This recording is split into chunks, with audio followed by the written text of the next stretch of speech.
Hi, and welcome to Straight Shot Radio. My name is Johnny Slick, and I'm the owner and head coach at Straight Shot Training. This is part one in a three-part series we will be doing on the main macronutrients: protein, fat, and carbohydrates. Since protein is too often overemphasized or underemphasized in the fitness industry, we wanted to start there.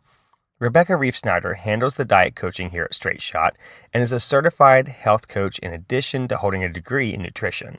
In this episode, we give you a rundown of exactly what protein is, what it does, where it fits into your diet, why different people need different amounts, and how to figure out how much is right for you. We'll also bust some protein myths along the way, so let's get started.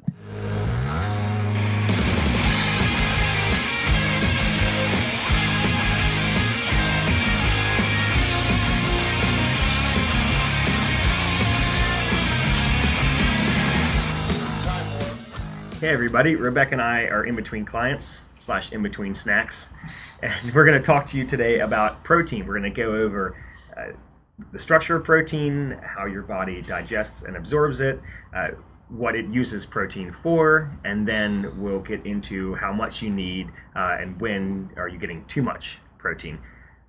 Or when you're getting not enough protein. So Rebecca has a dual degree in exercise science and nutrition, right? Mm-hmm. Yep. And you are also a certified health coach. Yes. Yep. So Rebecca has the credentials to be able to give people, the majority of healthy adults, yes, recommendations on how much food they should be eating and making meal plans and things like that. And that's actually something Rebecca is going to start doing for us here at Straight Shot, is doing meal plans. Mm-hmm. So. Did you see that I hijacked your Instagram post last night? I saw that, yes. Yeah. Actually, I've already gotten 2 people now who want 2. So one I told you about this morning, right, and another one now. Wow, so, you're going to get me busy. Yep, clear your schedule, Rebecca. I know you have a lot of free time right now. Oh, yeah, always. Okay, so let's start out by letting everybody know what protein is. Let's talk about the structure of protein. So let's say I've never heard the word protein before in my life. Rebecca, what is protein? So protein is simply just a string of amino acids attached together. Different kinds of amino acids in different numbers, but it's just a string of little amino acids pulled together. Got it. Okay, so of these amino acids, they're held together by what? Peptide bonds. Okay, so we'll talk a little bit later, and I know people always want to talk about BCAAs and essential amino acids, non-essential amino acids, but we'll get into that in a little bit. The main thing that we want to first get into is how this is all broken down. So the body has to break down these peptide bonds before it does the stuff with the protein, right? So where does that first start taking place? Well, your mouth does the mechanical digestion. So when you eat a piece of meat or whatever it is you're eating, the teeth in your mouth and the saliva help kind of get all that process started, but the main process starts in the stomach with the hydrochloric acid of breaking up those peptide bonds and opening up the proteins. Okay. Yeah. So this is like in dogs and in cats, where they're supposed to be eating a much higher protein diet than us. This is why they have a much more acidic stomach than us, because you have to have acid to break these peptides down. Mm-hmm. We have a decently acidic environment, which is why we're supposed to be eating carbs, fats, and proteins, but it's not quite as much as a pure meat eater, which is one of the reasons why humans are supposed to be omnivores. Yes. For as much as we can tell right now, it is because we have this pretty acidic stomach that can break these down. So it starts taking place in the mouth, like you said, with mechanical digestion, and then we have the hydrochloric acid in the stomach, and then what happens after that? Then it gets into the intestines, where you have enzymes that break it down even farther, and then that's where the absorption starts to happen as well. Gotcha. Okay, so then once we are absorbing this, so it's either absorbs some in the stomach, the rest of it happens in the intestines. We'll get to what happens if it's not absorbed, if you're getting too much of it. But first, what are we doing with that once it becomes absorbed? Well, it's entering into the bloodstream, and then the blood takes the proteins to wherever your body needs it for any of the processes that it's used for. One of the big ones is, building muscle mass. So protein's used for that, but then it's also used for a lot of other things in the body. Hemoglobin is a protein, so it's involved in oxygen transport. There's a whole bunch of hormones that are made from proteins. You've got enzymes that are made from proteins. So it does a whole lot besides just build muscle. I think that's important for people to understand, because they instantly just think, if I need to eat this, if I'm gaining muscle, I don't need that much protein if I'm not trying to get bulky. Right. Like that's a really common misconception about protein. But you have to have it, and there are a lot of issues not so much in America because we typically get a lot of protein. But in countries where they don't have access to protein and they eat a lot of just starch, like a lot of rice or a lot of whatever root vegetable that they're in third world countries where they do have these protein deficiencies, and you see issues in growth and development and mental development, all of that stuff as a result of it. Typically, most of the time we get enough protein as adults, but sometimes we don't. And so people who have different issues outside of just wanting to build muscle, it's important to make sure you get enough protein. Right. And so that's what your body is using it as. What happens, though, if we get too much protein? Then your body will get rid of it Okay. one way or the other. One way or the other, yeah. Yes. So this is the reason why I wanted to say this first. Is a common misconception that I've heard about protein is that if you get too much protein and you're not going to use too much, that your body can't use it, that it stores it as fat. Right, and it does, but your body will store anything as fat if you get too much of it. Too much of it, yeah. So what I always ask the people is, well, if you're eating too much protein and you're not eating enough calories for what your body needs. Mm-hmm. So if you're eating less calories than your body needs, you're going to be losing weight. If I'm trying to lose weight, so my calories are down from what I need, and I'm getting more protein than my body is able to actually utilize, what happens to that protein? Then it'll be used as energy. Yep. Yeah. Yeah. So I'm asking a lot of rhetorical questions. No, but I think that's really something that people think is, oh, well, I don't want to ever get too much protein because then it'll always get stored as fat, or I don't want to eat too much fat because it'll get stored as fat. If I eat too many carbs, it'll get stored as fat. The storage only happens if you are in a hypercaloric diet. Exactly. Now, protein as an energy source, we talked about it as in terms of utilization for building muscle and enzymes and hormones, things like that.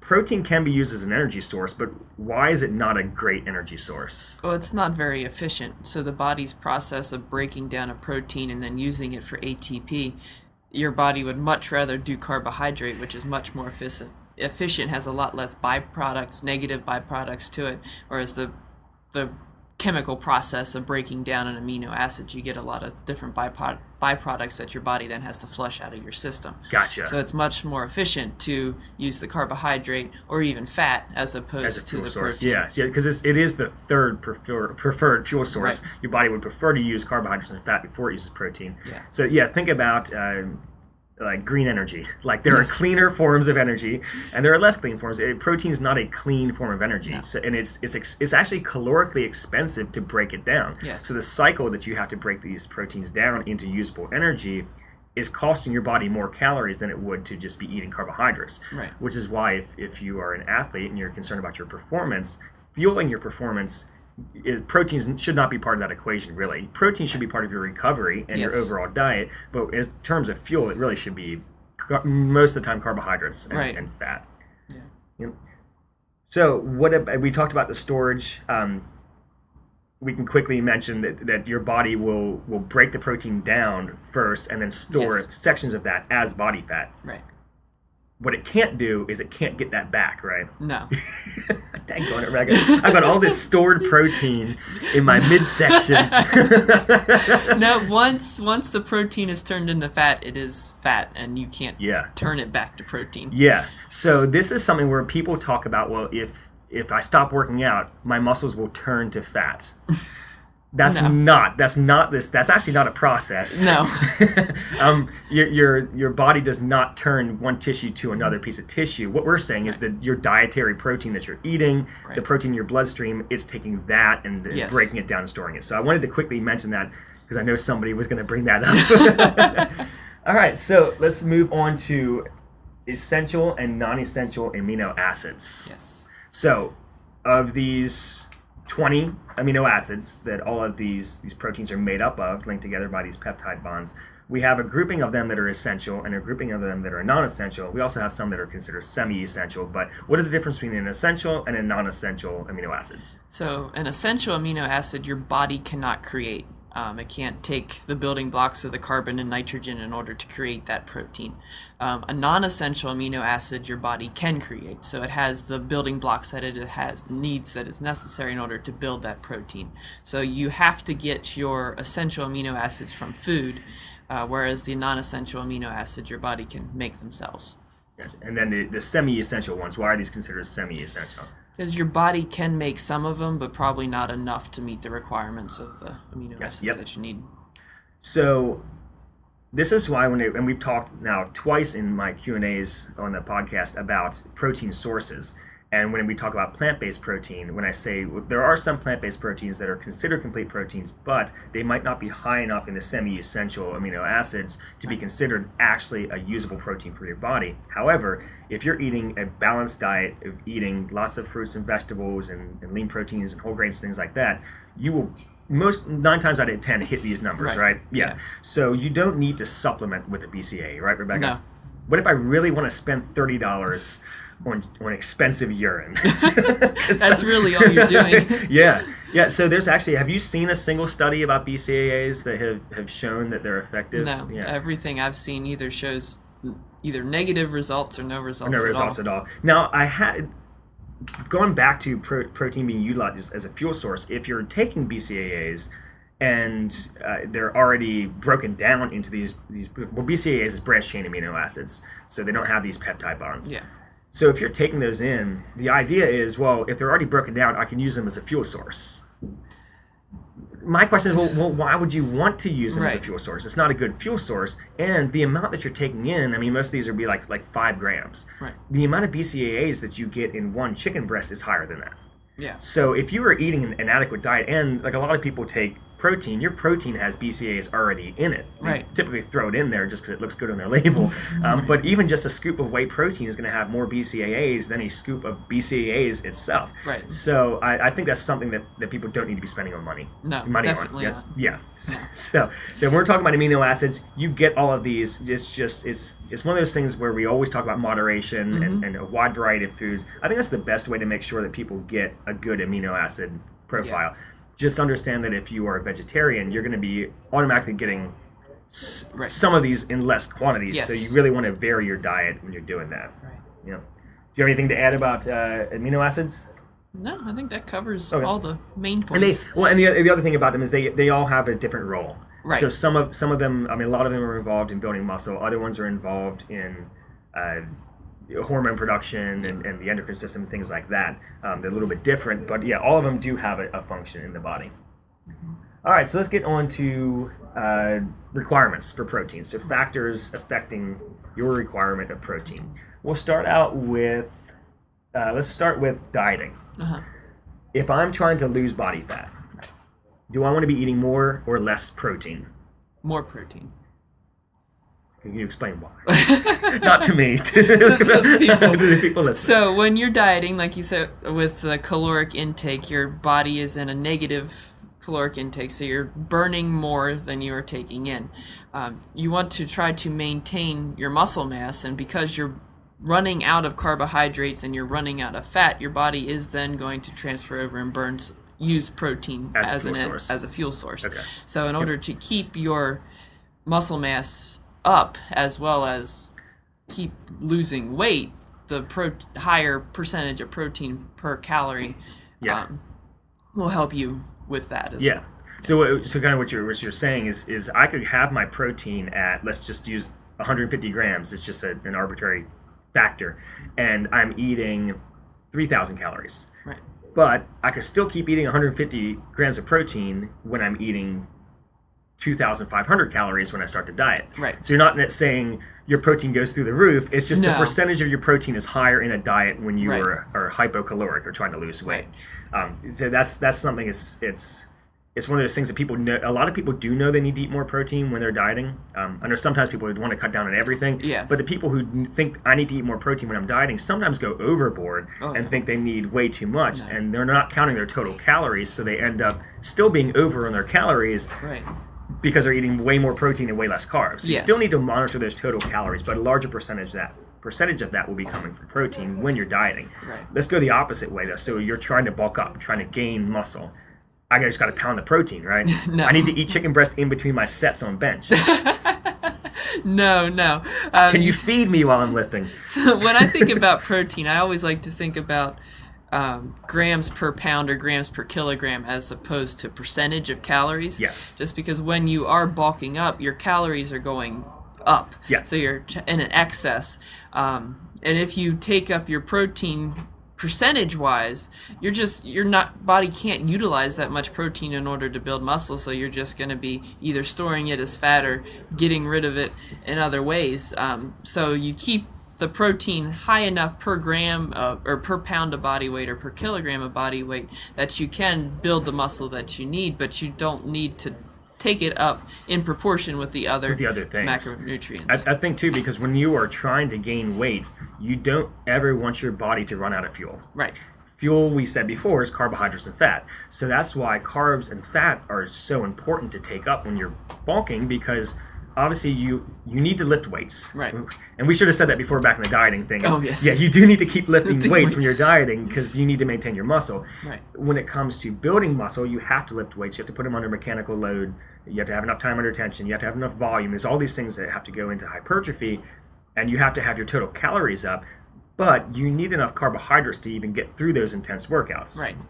Then also, fat plays such an important role, and we'll get into fat and carbs in the episodes coming up about those, but fat's super important when it comes to the production of growth hormones. Yes. And protein plays a role in that some, but a lot of it has to go back to fat, and fat is great for recovery, because typically you're using carbohydrates as a fuel source when you're exercising, but you and I are mainly burning body fat.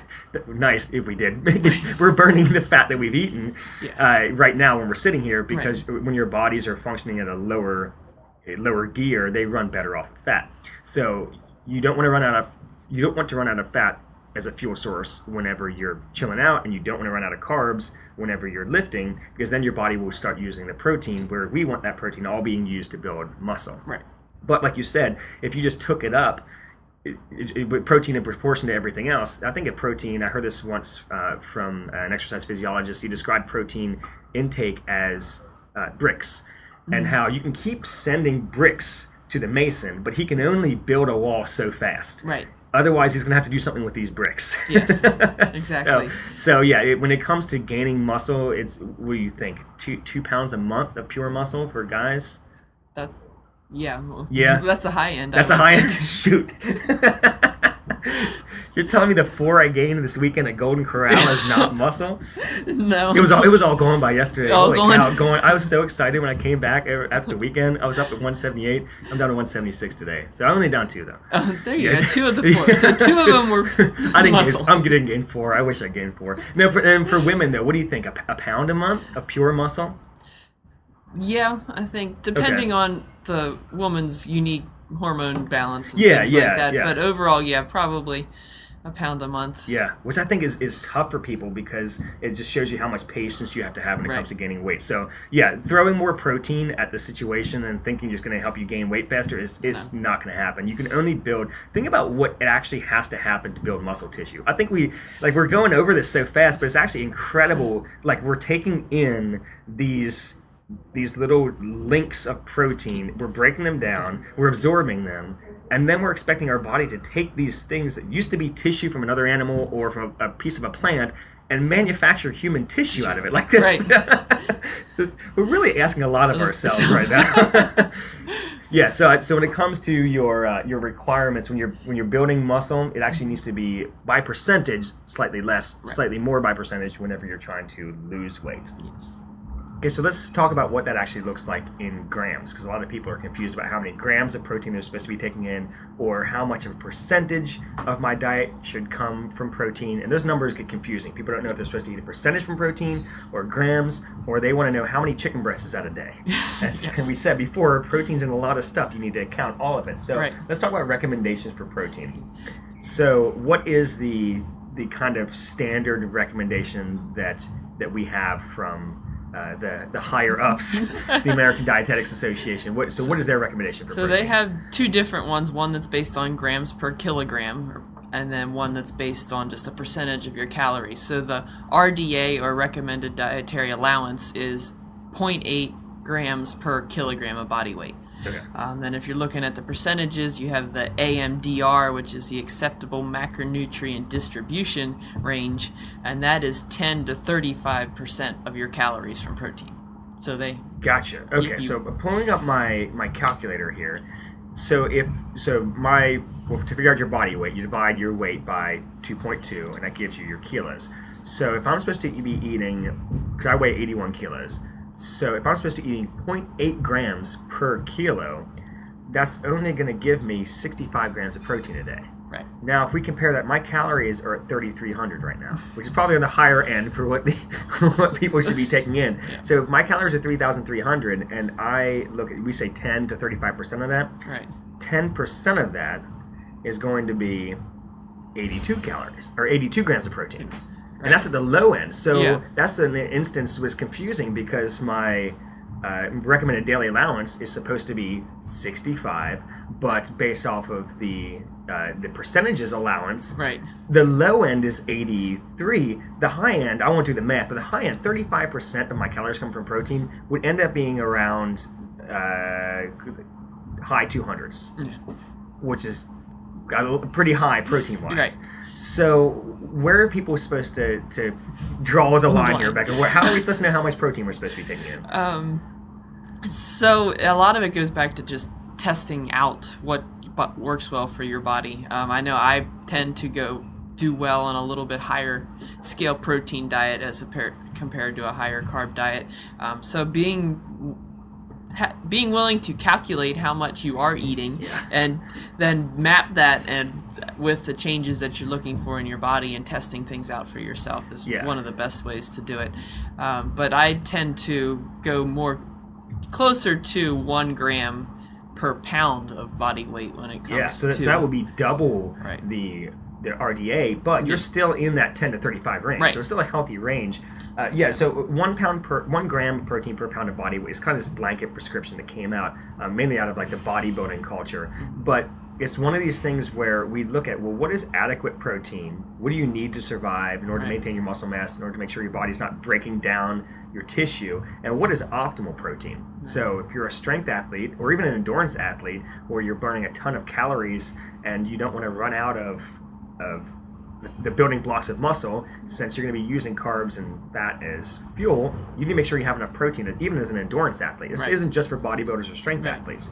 And just everyday people, if you're trying to maintain muscle mass or build muscle mass, or if you're trying to, I don't know, maybe you have a strength goal or something like that, protein does play a role in all of these. So it's an issue of adequate protein versus optimal protein. Yes. So optimal protein, I think, is closer to 0.8 grams per pound, not per kilo, on the lower end. So I tell people somewhere between like 0.8 grams per pound of body weight up to like 1.2 grams per pound of body weight.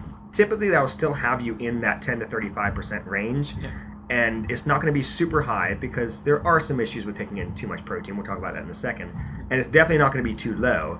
But if people have that much trouble getting that much protein in, then I just have them go down a little bit. But I think starting at 0.8 per kilo is way too low. Yes, I definitely agree. Because then if you're eating a diet of 2,000 calories and you're only getting 60 grams of protein, all of those other calories have to come from somewhere else. Right. So if you're looking at the recommended allowance for fat and for carbs, you're going to be exceeding those numbers because your percentages are going to be so high on those. So it's confusing. It is confusing.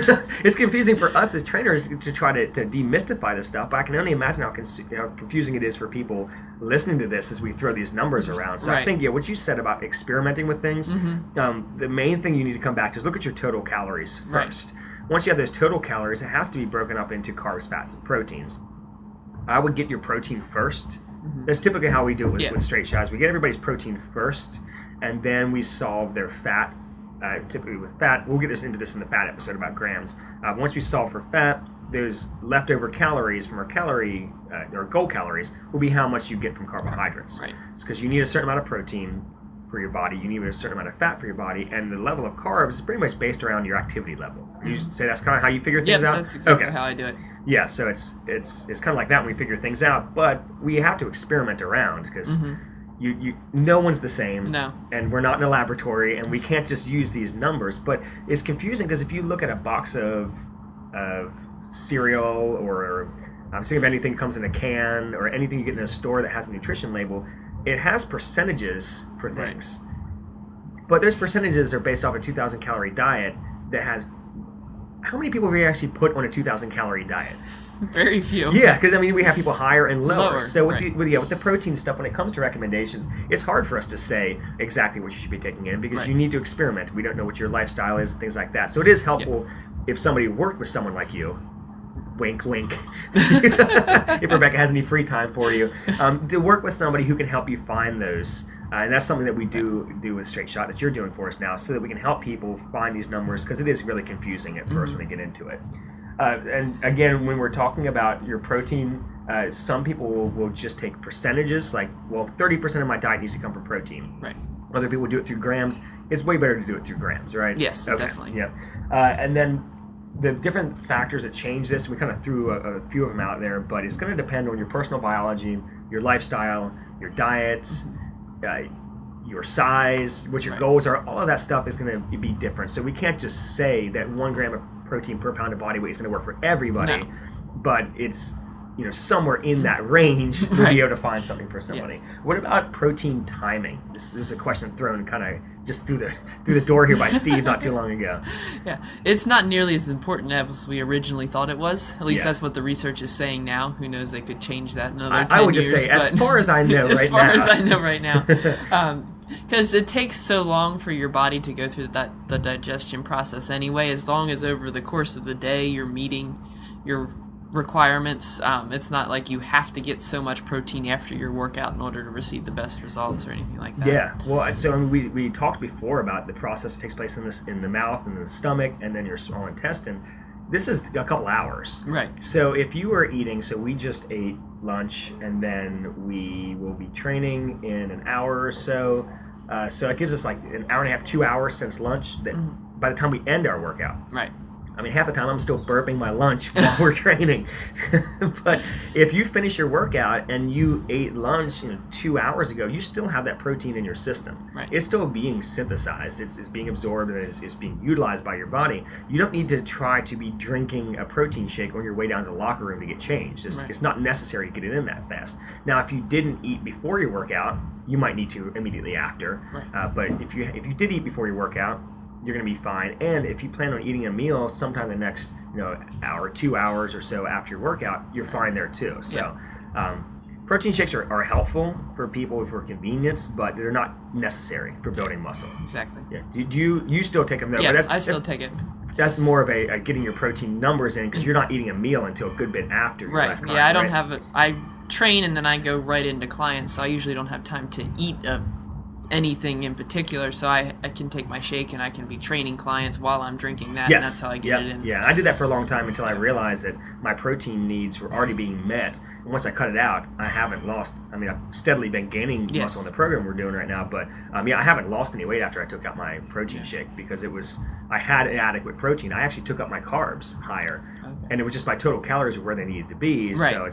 So like we said before, I was taking in protein that my body wasn't doing anything with. It wasn't storing it because my calories weren't high enough. It was Right. just it was using it probably for energy. And then once I took my calories up by bringing my carbs up, my weight went up, but it was muscle weight that was going up. I didn't need extra protein to gain muscle. So yeah, timing isn't as important as everybody once thought it was. Yes. And then the last thing here, talking about high protein diets. So we talked about that 10 to 35%. What happens if somebody has more than 35% of their calories coming from protein?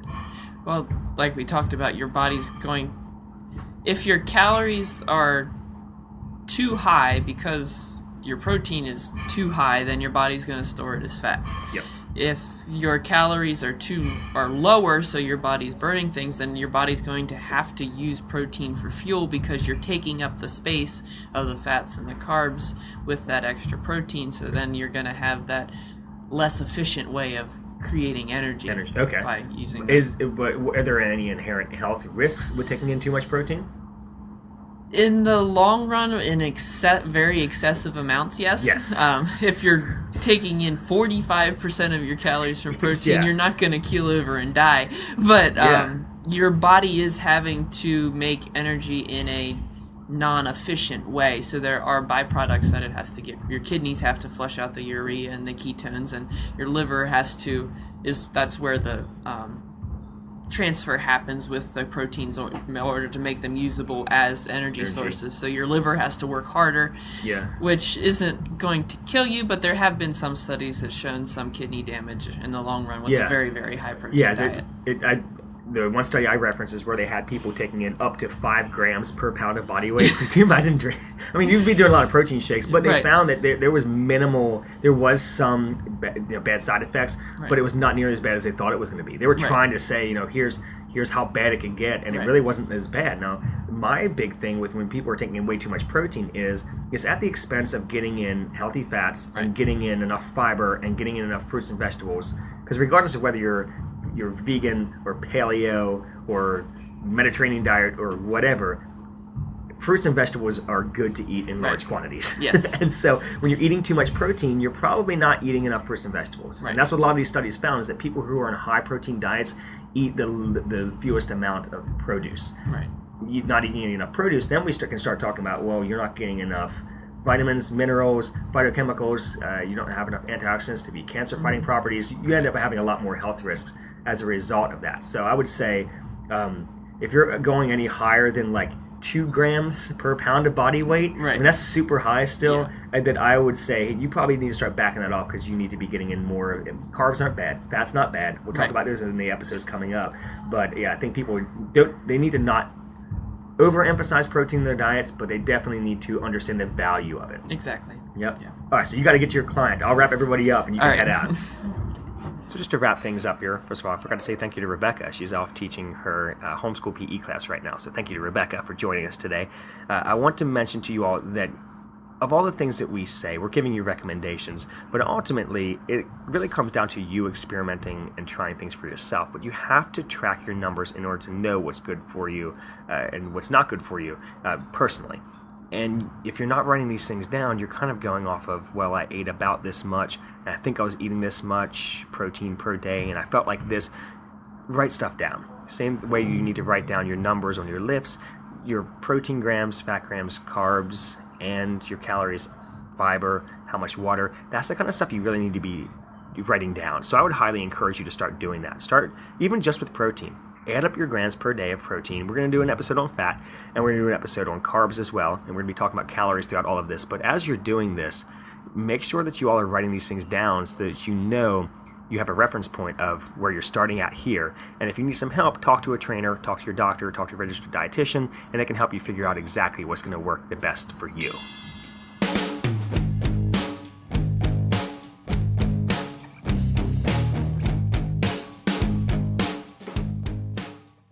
Thank you so much for listening today. I really appreciate it. If you have a second, you could leave us a rating on whatever platform you're currently listening to us on. That would be awesome. Now, we have something new here in the works at Straight Shot that I wanted to tell you all about as we get ready to officially launch it. But Rebecca will now be doing custom meal plans for us. So she'll review your current diet, establish your calories and your macronutrients based off of your goals, and then design a meal plan just for you with substitutions and exchanges that you can use within that template. Now, if you have a body weight goal of any kind, diet is at least 80% of reaching that goal, so a meal plan could be extremely helpful for you. Again, we'll have all of the details up on our website soon, but if you would like to get in on it early, find us on social media using the handle @StraightShotTraining and shoot us a message. And a good diet needs a solid training program to go with it, so head over to straightshottraining.com for details on our functional fitness training program. Thanks again, and have a great week, everybody.